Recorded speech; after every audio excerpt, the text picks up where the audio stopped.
Hello everybody, this is Elliott from ETJ English. Today we are going back to basics with our pronunciation.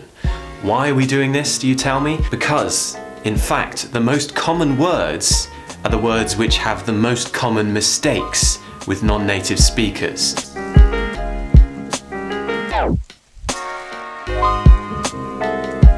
So you might think some of these words are quite basic, quite simple, but unfortunately, they have some of the highest amount of mistakes. These words can easily be mispronounced by non-natives, so we need to make sure that we get these words correct. These words are generally what we would call function words. Small words which are technically not really important when we're speaking English. We call them function words or grammar words because they are kind of the grammar words that keep everything together, keep the sentence working. However, these words do need to be pronounced correctly, and what makes them even more annoying is the fact that some of them actually have two different forms, a strong form and a weak form.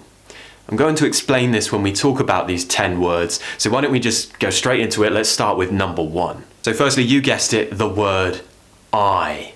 Now it's actually one letter, but would you believe that the word I is actually a combination of two sounds? It's what we would call a diphthong. A diphthong is a combination of two vowels made into one sound. Just listen to how I pronounce it. Watch my mouth move. I. So I start with this kind of open mouth. I.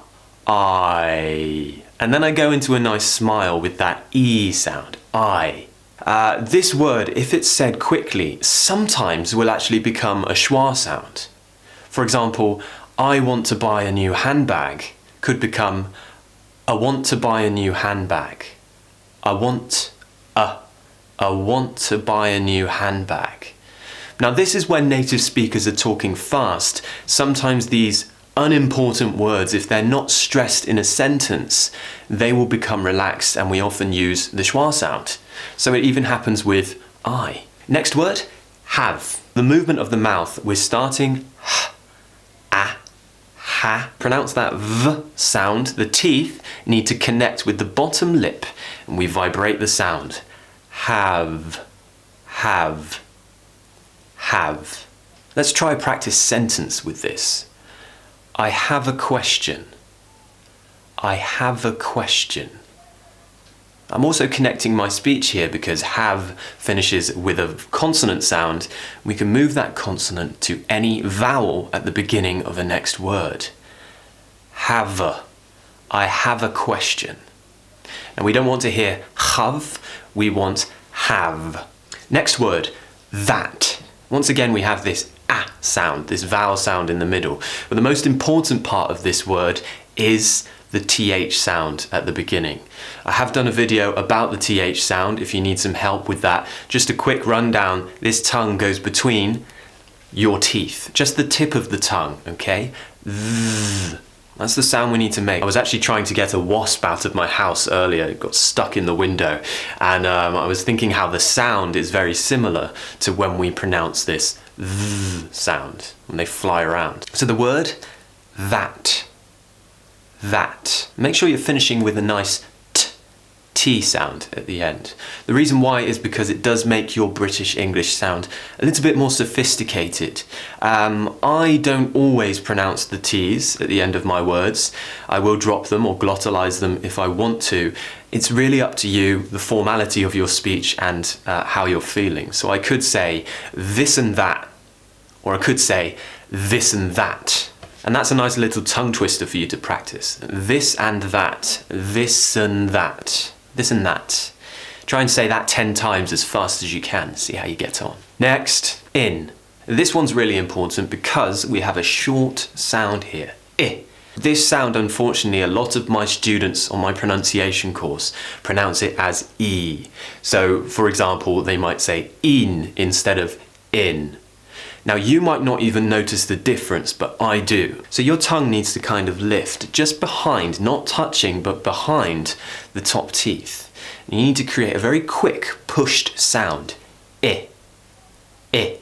Try and get it exactly like me if you can. Try and finish with a nice sound, where we create the sound through the nose and the tongue touches the top of the mouth. In. For example, in a sentence, I'll see you in 3 years. I'll see you in 3 years. You'll notice that I'm connecting you and in. You'll know from my videos before with connected speech, oo is a vowel sound and I at the beginning of in is a vowel sound. We create a consonant sound to join those two words together and sound more like a native. You in. I'll see you in 3 years. And the next one, the letter A, which we would pronounce as a. This one is very simple. It is the schwa sound. And if you don't know what the schwa sound is, you should have a very relaxed tongue in the middle of your mouth. Just open your mouth like you're breathing, very relaxed. And the sound you should make is a. I have a dog. I have a dog. Connecting our speech, v and a, have a. I have a dog. Next word, of course, one of the most common words in English is and. Now this one is interesting because it does have a weak form. Firstly, the strong form, when we would stress this word or say it very clearly in a sentence, and. If I'm talking faster, you'll be quite interested to know that we will actually use the schwa sound in this word. Remember, the schwa sound is our lazy sound, and we will use it just to kind of make annoying words more relaxed. This word, when it's not important, and, I mean, it's not really that much of an important word when we're speaking. So when we're talking fast, it will become un. For example, dogs and cats, dogs and cats. Cats and dogs, un. So what we're doing is that schwa, and finishing with the n. And that's because and is not very important. If it is important in the sentence, I have a dog and a cat. We're stressing and because we really want to stress that we also have a cat. But if I just want to share some normal information, I have a dog and a cat. I have a dog and a cat. So it really depends on the rhythm of your speech, what you're stressing, and how important the word and is.